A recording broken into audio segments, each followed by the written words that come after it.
यहाँहरू सबैमा नमस्कार। म पुण्य प्रसाद प्रसाई। रुस र युक्रेनको युद्ध चरम उत्कर्षमा पुगेको छ। एक किसिमले भन्ने हो भने युक्रेन ध्वस्त भइसकेको छ, तथापि पनि उसले लड्ने जाँगर अझै चलाइरहेको छ र रुससँग लडिरहेको छ। अझै पनि युक्रेनलाई आशा छ न्याटोले र अमेरिकाले उसलाई साथ दिनेछ र हामी रसियनहरूलाई हराउन सक्नेछौँ भन्ने उसलाई विश्वास लागेको छ। यही विश्वासको आधारमा अहिलेसम्म ऊ लडिरहेको छ र जेलेन्स्की लडिरहेका छन्। जेलेन्स्कीलाई एक किसिमले भन्ने हो भने पश्चिमाले एउटा ठुलो भ्रम दिएका थिए र त्यही भ्रम उनले चिर्न नसकेर यो भ्रम हो वा वास्तविकता हो, यो इल्युजन हो वा वास्तविकता हो भन्ने कुरा थाहा पाउन नसक्नु, भ्रममा अमेरिकाले राखिरहनु र अमेरिकाको भ्रममा परिरहनु उनले आज युक्रेन सर्वनाशको प्रमुख कारण बनेको छ। आज युक्रेनको युद्धबाट, रुस र युक्रेनको युद्धबाट नेपालले सिक्नुपर्ने पाठ के हुन सक्छ, म त्यसको बारेमा पनि चर्चा गर्नेछु र इतिहासमा जुन हामीले एउटा गल्ती गरेका थियौँ त्यो गल्ती अब नदोहोर्याउनको लागि हामीले कसरी पाइला बढाउनुपर्छ र हाम्रा लिडरहरूले कसरी र भोलि सचेत नेपाली पार्टीले नेतृत्व गर्न पाएको खण्डमा हामीले कसरी कूटनीतिको प्रयोग गरेर आफूलाई बचाउँदै, आफूलाई शक्तिशाली बनाउँदै आफ्नो विकास गर्नुपर्छ, त्यो कुरामा म जोड्न खोजिरहेको छु। अर्थात् युक्रेनको जुन हालत छ त्यो हालत कुनै बेला नेपालको भएको थियो र त्यो अहिले पनि हुन सक्छ भन्ने कुरा भर्खरै एमसिसी पास भएको छ। अमेरिका नेपालमा घुसिसकेको छ। अमेरिका घुसिसकेको कारण भारतसँग, इन्डियासँग जोडिएको छ अहिले अमेरिका, र यसरी ऊ नेपालमा घुस्नु भनेको अब उसले जुन किसिमले नेपाललाई उक्साउँदै जानेछ र नेपाललाई चीनको विरुद्धमा गतिविधिहरू गर्न लगाउनेछ, त्यो उसको जालो हामीले चिर्न सकेनौँ भने हामी गलत तरिकाले उक्सिएर अमेरिकाको आश्वासनमा, अमेरिकाको भ्रममा परेर हामीले कुनै पनि किसिमको निर्णय गर्नलाई हतारो गऱ्यौँ भने हाम्रो हालत पनि युक्रेनको जस्तो हुन सक्छ। यो बुझ्न जरुरी छ। आज युक्रेनमा के भयो हामी हेरौँ। झट्ट हेर्दाखेरि हामी देख्छौँ युक्रेन वास्तवमा आफ्नो लागि लडिरहेको छ। आफ्नो भूमिको, आफ्नो राष्ट्रको, आफ्नो माटोको लागि लडिरहेका छन् त्यहाँका जनताहरू। तर उनीहरू कहाँनिर चुके? जेलेन्स्की जुन भर्खरै बनेका राष्ट्रपति थिए, उनलाई अमेरिकाले र पश्चिमी मिडियाहरूले हिरोको रूपमा प्रस्तुत गरिरहेको छ र उनलाई घानीसँग दाँजेर भनिरहेको छ, अफगानिस्तानमा घानीसँग दाँजेर घानीले अफगानीहरूलाई धोका दिए, उनी देश छोडेर भागे, तर जेलेन्स्की देशमा डटेर लडिरहेका छन् भनेर विश्वले उनलाई हिरो बनाउन खोजिरहेको छ। तर बुझ्नुपर्ने कुरा के छ भने घानी आफ्नै देशका नागरिकहरूसँग लडिरहेका थिए र यदि उनी अझ बढी लड्ने खोजेका भए त्यो देश पनि अहिले युक्रेन जस्तै तहस नहस हुन्थ्यो र उनी देश छोडेर हिँडिँदाखेरि एउटा मान्छेले आफ्नो सत्ता त्याग्ने साहस गरिँदाखेरि के भयो? एउटा देश पच्यो र भोलिका दिनमा ती तालिबानीहरूलाई त्यहाँका नागरिकहरूको विरुद्धमा उभिने साहस अब छैन, किनभने त्यो देखिएको छ। ती देशको उनीहरूको आन्तरिक द्वन्द्व थियो। एउटा मानिसले आफ्नो सत्ताको लोभ नगर्दाखेरि देश बच्दो रहेछ, त्यो पनि त्यहाँ देखिएको छ। यो कुरा पनि यो पक्षबाट पनि हेर्नुपर्छ भने आफ्नो सत्ताको लागि अहिले जेलेन्स्की जुन अमेरिकाको दबावमा आएर आफ्नो सत्ता बचाइराख्नको लागि जुन घनघोर रूपमा प्रयास गरिरहेका छन्, यसले गर्दाखेरि वास्तवमा रुसले युक्रेन तहस नहस पारेको छ र युक्रेन साँच्चै भन्ने हो भने 50 वर्ष पछाडि अँध्यारोमा धकेलिएको छ। उसको विकास कार्य 50 वर्ष पछाडि धकेलिएको छ र उसले एउटा बुझ्न नसकेको कुरा जेलेन्स्की र युक्रेनका जनताहरूले बुझ्न सकेनन्, जुन कुरा हामीले एक समयमा बुझेका थिएनौँ। हामीले इस्ट इन्डिया कम्पनीसँग लड्नुभन्दा अगाडि नेपालका प्रधानमन्त्री, तात्कालीन प्रधानमन्त्री भीमसेन थापाले एउटा ठुलो गल्ती गरेका थिए। झट्ट हेर्दाखेरि हामीलाई होइन, हामी राष्ट्रको लागि लडेका थियौँ, यो देशको माटो जोगाउनको लागि हाम्रा वीरहरूले बलिदान दिएका थिए, यो राम्रो कुरा हो, बलिदान दिएका थिए, महान काम गरेका थिए यो देश जोगाउनको लागि। तर हाम्रो राजनीतिक लिडरसिप कहाँनिर चुक्यो, त्यो बेलाको लिडरसिप कहाँनिर चुक्यो, त्यो चाहिँ हामीले अहिले पढ्नुपर्छ, अहिले बुझेको हुनुपर्छ। जस्तो हामी एउटा महान अभियानमा थियौँ, देशलाई एउटा विशाल नेपालमा परिणत गरिरहेका थियौँ। एक वास्तवमा भन्ने हो भने नेपाल बनिसकेको थियो, बन्ने क्रम थियो, अझै ठुलो नेपाल बनिरहेको थियो। त्यो बेला अर्को एउटा विश्व शक्ति इस्ट इन्डिया कम्पनीसँग कसरी डिल गर्नु पर्थ्यो त्यो हामीले बुझेनौँ र हतारोमा निर्णय गर्नु, जस्तो हामीले झट्ट हेर्दाखेरि तत्कालीन कारणहरूलाई नि हेर्न जाने हो भने पनि र केही त्यस बेलाका मुख्य कारणहरू हेर्ने हो भने इस्ट इन्डिया कम्पनीले नेपाल भएर तिब्बतसँग व्यापार गर्न खोजेको थियो।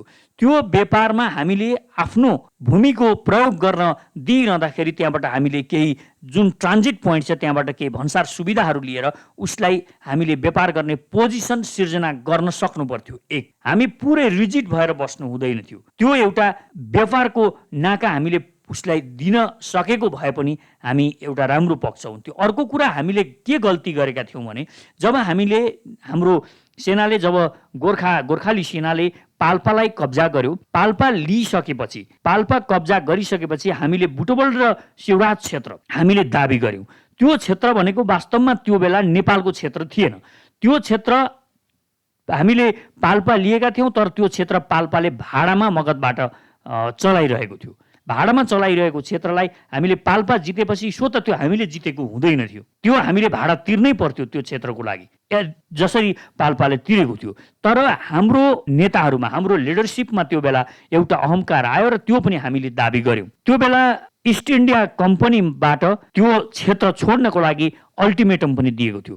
हामीले त्यो छोडिदिएको भए पनि त्यो बेला युद्ध टर्थ्यो र अब युद्ध हुने सम्भावना सिधै इस्ट इन्डिया कम्पनीसँग थियो र त्यो बेला हामीले सैन्यको तयारी गर्न नसक्नु, एउटा सेनालाई शक्तिशाली बनाउने दिशामा, आधुनिकीकरण गर्ने दिशामा हामीले नेपाललाई लानुपर्ने थियो। यदि विश्व शक्तिसँग भिन्नको लागि हामीले त्यो तयारी गर्नु पर्थ्यो। त्यो तयारी नगरिकन हामीले 81 त्यो छोडेनौँ, उसले त्यो क्षेत्र कब्जा गर्यो। त्यो क्षेत्र कब्जा गरिसकेपछि हाम्रो त्यो बेलाको लिडरसिपले तुरुन्तै हाम्रो प्रधानमन्त्री भीमसेन थापाले त्यो क्षेत्र छुटाउनको लागि सेना पठाउनु भयो र त्यो क्षेत्र छुटाउनको लागि जुन हाम्रो छँदै थिएन, त्यो क्षेत्र छुटाउनको लागि हामीले आफ्नो सेना पठाइसकेपछि इस्ट इन्डिया कम्पनीले युद्धको घोषणा गर्यो। र अर्को कुरा, उसले युद्धको घोषणा गरिरहँदाखेरि पनि हामी वार्तामा बस्न सक्थ्यौँ, तर हामी भीमसेन थापाले त्यो बेला अभियान छेडेका थिए। वास्तवमा इस्ट इन्डिया कम्पनीलाई एसियाबाटै लखेट्ने एउटा महान अभियान त उनले छेडेका थिए, तर त्यो बेला वरपरका कन्ट्रीहरूले हामीलाई नै विश्वास नगरेको अवस्था थियो। पन्जाबले पनि हामीलाई पूर्ण रूपमा विश्वास गरेको थिएन, किनभने काङ्गडामा हामी पन्जाब पनि त्यहाँ युद्धमा संलग्न भएको थियो हाम्रा विरुद्धमा। अर्को कुरा, मराठाले पनि हामीलाई त्यो बेला पूर्ण विश्वास गरिसकेका थिएन, किनभने इस्ट इन्डिया कम्पनी जस्तै नेपालसँग पनि उनीहरू डराइरहेका थिए भने उता ग्वालियरले पनि नेपाललाई साथ दिन सक्ने पोजिसन बनिसकेको थिएन। यी 3 कन्ट्रीहरू हाम्रो पक्षमा युद्धमा इस्ट इन्डिया कम्पनीसँग युद्ध लड्न साहस उनीहरूमा आइसकेको थिएन। यो साहस भर्न जरुरी थियो। पहिला उनीहरूलाई एउटा हाम्रो अलायन्स बनाउन जरुरी थियो। त्यो अलायन्स बनाइसकेपछि मात्र इस्ट इन्डिया कम्पनीसँग हामी युद्ध गर्नको लागि उसलाई ललकार्न सक्ने अवस्थामा हुने थियौँ भने अर्कोतिर हामी भ्रममा थियौँ। चीनले हामीलाई, यदि इस्ट इन्डिया कम्पनीसँग युद्ध भएको खण्डमा चीनले हामीलाई सहयोग गर्छ भन्ने हाम्रो विश्वास थियो। तर त्यो पनि के आधारमा विश्वास थियो भने बेत्रावतीमा अक्टोबर 20, 1792 मा चीन, तिब्बत र नेपाल बीच एउटा सन्धि भएको थियो। नेपालले तिब्बतमा आक्रमण गरिसकेपछि चीनको सेना आएको थियो र त्यो बहादुर शाह त्यो बेला नेपालको रुलर हुनुहुन्थ्यो र त्यो बेला बेत्रावतीमा एउटा सम्झौता भएको थियो। यदि कुनै थर्ड पार्टीले नेपालमाथि हमला गर्यो अथवा चीनमाथि हमला गर्यो भने एकअर्कालाई सहयोग गर्ने भनेर एउटा सन्धि भएको थियो। भीमसेन थापालाई त्यो सन्धिमा पनि विश्वास थियो। यदि इस्ट इन्डिया कम्पनीसँग युद्ध भएको खण्डमा चीनले सहयोग पठाउँछ भन्ने एउटा विश्वास थियो। चीनले आश्वासन पनि दिएको थियो। जसरी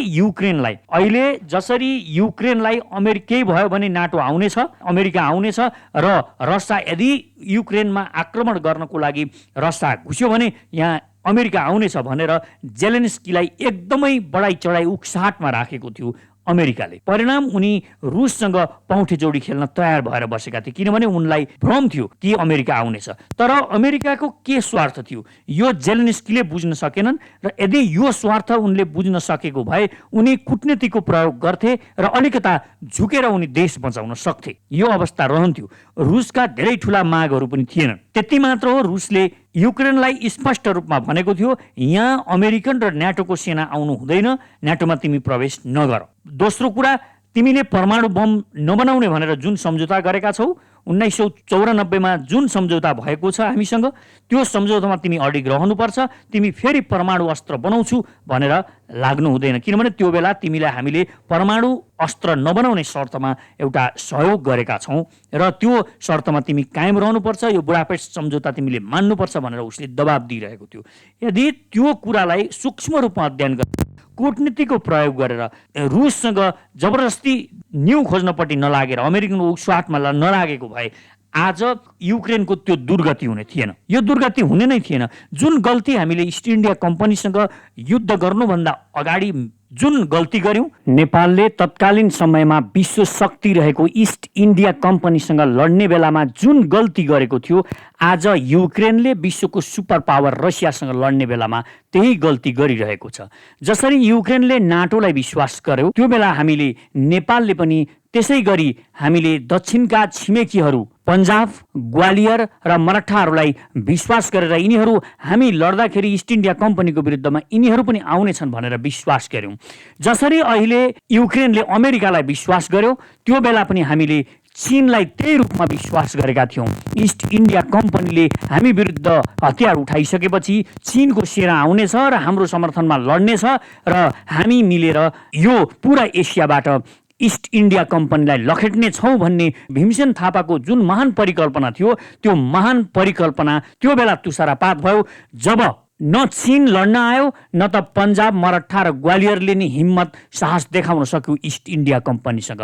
र उसँग लड्ने बेलामा हामी एक्लै भयौं र एक्लै भए पनि त्यो बेलाको super power East India Company ब्रिटेनसँग हामीले 2 वर्षसम्म घनघोर युद्ध गर्यौं। जसरी आज युक्रेनका जनताहरू लडिरहेका छन् सुपर पावर रसियासँग, हो ती महान युक्रेनी जनताहरूलाई ठूलो धोका भएको छ। म के भनिरहेको छु भने ती जनताहरूलाई अमेरिका र नाटोले मात्र धोका दिएको छैन। युक्रेनलाई धोका दिनेमा वास्तवमा मैले जेलेन्स्कीको कमजोरी, बहादुरी त छ, तर मूर्खतापूर्ण निर्णय र समय सापेक्ष भोलि के हुन सक्छ भनेर बुझ्न नसक्नु अर्को ठूलो भ्रम उनमा रहेको, र त्यही भ्रमको उन्मादमा उनले एउटा विश्व शक्तिलाई लकारे, जुन हामीले त्यो बेला इस्ट इन्डिया कम्पनीलाई ललकारेका थियौं र त्यसको परिणाम हामीले झन्नै 1/3 भूभाग नेपालको त्यो महान भूभाग ग्रेटर नेपाल हामीले गुमाउनु परेको थियो र आज युक्रेनले पनि पूरा देश गुमाउन सक्ने अवस्था छ।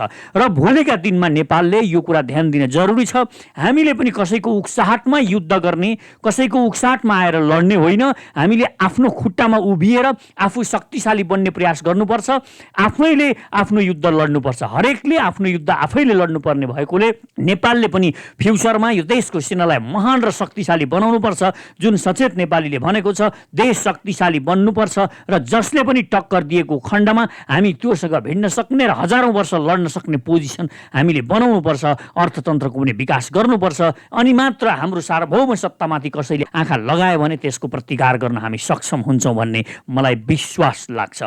अमेरिकाको स्वार्थ के थियो भने युक्रेनलाई विध्वंस गराएर युक्रेनमा रुस जसरी पनि पसोस् र आक्रमण गरोस् भन्ने यो अमेरिका चाहन्थ्यो। यो किन ऊ चाहन्थ्यो भने वरपरका कन्ट्री उसलाई यसबाट केही पनि फाइदा थिएन र उसले पहिल्यै सोचिसकेको थियो युक्रेनमा रुसले आक्रमण गराउने र त्यो आक्रमण गरिसकेपछि आफ्नो सेना, न्याटोको सेना त्यहाँ लिएर कुनै पनि हालतमा नजाने, किनभने त्यो गएको खण्डमा अहिले जुन शक्ति रुससँग छ त्यो शक्तिले अमेरिका समेत तहस नहस हुने सम्भावना छ, अमेरिका ध्वस्त हुने सम्भावना छ र विश्व नै ध्वस्त हुने तेस्रो विश्वयुद्धको खतरा छ। अमेरिकाले के सोच्यो, अमेरिकाको के स्वार्थ थियो, जुन स्वार्थ युरोपियन युनियनका केही देशहरू जस्तो फ्रान्स, टर्की, जर्मनीहरूले त बुझेका छन्, तर त्यो स्वार्थ ब्रिटेनको पनि भएको कारणले, अमेरिका र ब्रिटेनको स्वार्थ मिलेको कारणले उनीहरू जसरी हुन्छ युक्रेनमा रसियाले आक्रमण गरोस् भन्ने नै चाहन्थे। यसबाट ब्रिटेन र अमेरिकालाई के फाइदा छ? मुख्य फाइदा के छ भने उनीहरूले न्याटो कन्ट्रीहरूलाई अब फेरि जति पनि न्याटो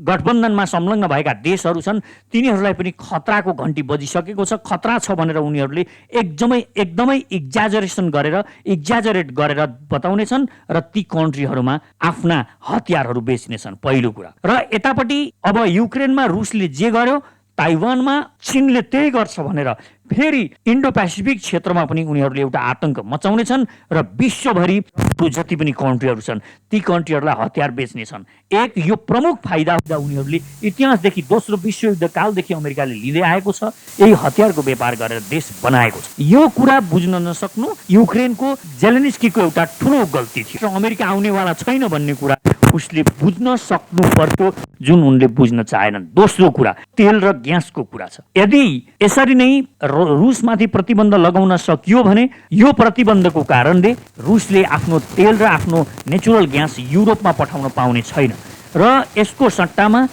अमेरिकाले जहाजबाट अहिले रुसले जुन पाइपलाइनबाट पठाइरहेको छ त्यो अब रोकिनेछ। त्यो रोकिसकेपछि जहाजबाट भए पनि अमेरिकाबाट उसले पठाउनेछ र त्यो अत्यन्त महँगो नेचुरल ग्यासहरू हुनेछ युरोपका लागि।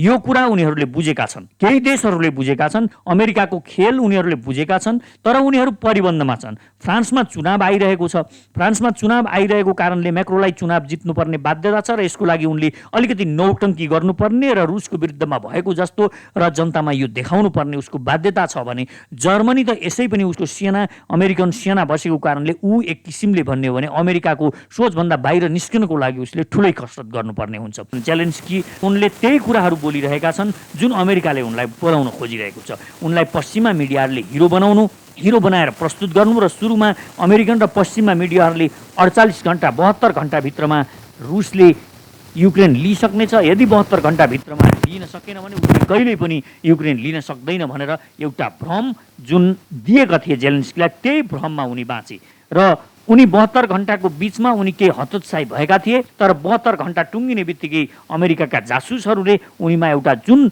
आशा भरिदिए, भ्रम सिर्जना गरिदिए कि अब लिन सक्दैन, विश्व यो रुसको विरुद्धमा हुन्छ, हामी उसलाई प्रतिबन्ध लगाउँछौँ भनेर उसलाई भरोसा दिए। अमेरिकन र नाटोको उक्साटमा आउनुको सट्टा जेलेन्स्कीले आफ्नो सुपर पावर छिमेकीसँग घनीभूत वार्ता गर्नु पर्थ्यो। उनले यो वार्तालाई कूटनीतिको प्रयोग गरेर आफ्ना समस्याहरू सुल्झाउनु पर्थ्यो। तर उनी नाटो नाटो नाटो भनेर अहिलेसम्म पनि उनी नाटोको गीत गाएर बसिरहेका छन्। आक्रमणको कुरा मात्र उनी गरिरहेका छन्, त्यसकारण आक्रमणको निमन्त्रणा सिधै जेलेन्स्कीले दिएका थिए। रुसले एउटा सार्वभौम देशमाथि आक्रमण गरेको छ, त्यो निन्दाको विषय हो। तथापि पनि के युक्रेनका राष्ट्रपति जेलेन्स्की यो युद्ध चाहँदैन थिए? वास्तवमा उनी नाटोको भर परेका थिए, अमेरिकाको भर परेका थिए र उनी वास्तवमै यो युद्ध होस् भन्ने चाहन्थे र यो युद्धमा निर्णायक मोडमा पुगोस् र म नाटो सेना जसरी पनि यहाँ उतार्ने छु भन्ने उनलाई भ्रम थियो, एउटा आत्मविश्वास पनि थियो जुन अमेरिकाले दिएको थियो।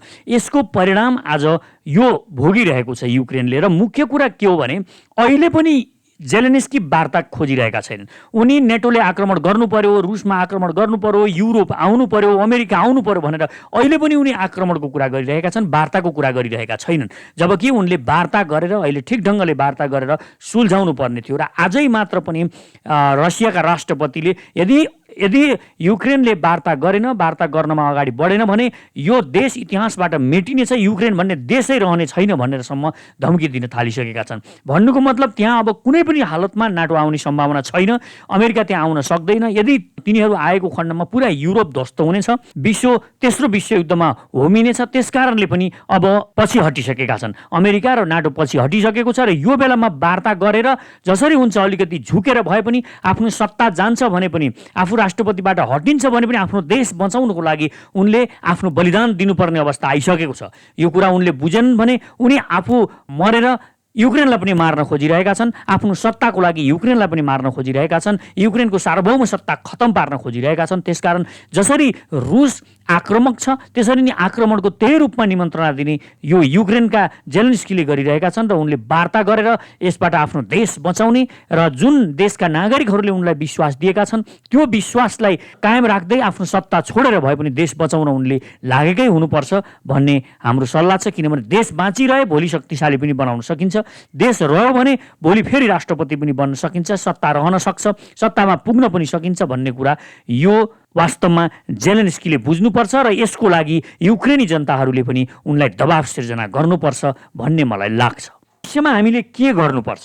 अहिले एमसीसी पास भइसकेको छ र भविष्यमा हाम्रा लागि पनि एउटा खतराको पोजिसन, खतराको घन्टी बजिसकेको छ, किनभने यहाँ अमेरिका घुसिसकेको छ र उसले चीनका विरुद्धमा यहाँ विविध गतिविधिहरू सञ्चालन गर्नेछ र ती गतिविधिहरू सञ्चालन गर्नुसँगै हामीले ठिक ढङ्गले यो देशको सत्ताले कदम चालेन र चीनको विरुद्धमा गतिविधि गर्दै गयो भने, उक्साउँदै गयो अमेरिकाले र यिनीहरूले गतिविधि गर्दै गयो भने हाम्रो त्यो दुर्गतिका दिन पनि आउन सक्छ। त्यसकारण अहिले हामीले गर्नुपर्ने कुरा के छ त? भोलि भारतबाट पनि हामीलाई दबाब आउन सक्छ। त्यसकारण हामीले न चीन न अमेरिका कसैलाई पनि विश्वास नगरिकन पहिला हरेकले आफ्नो लडाइँ आफै लड्नुपर्छ।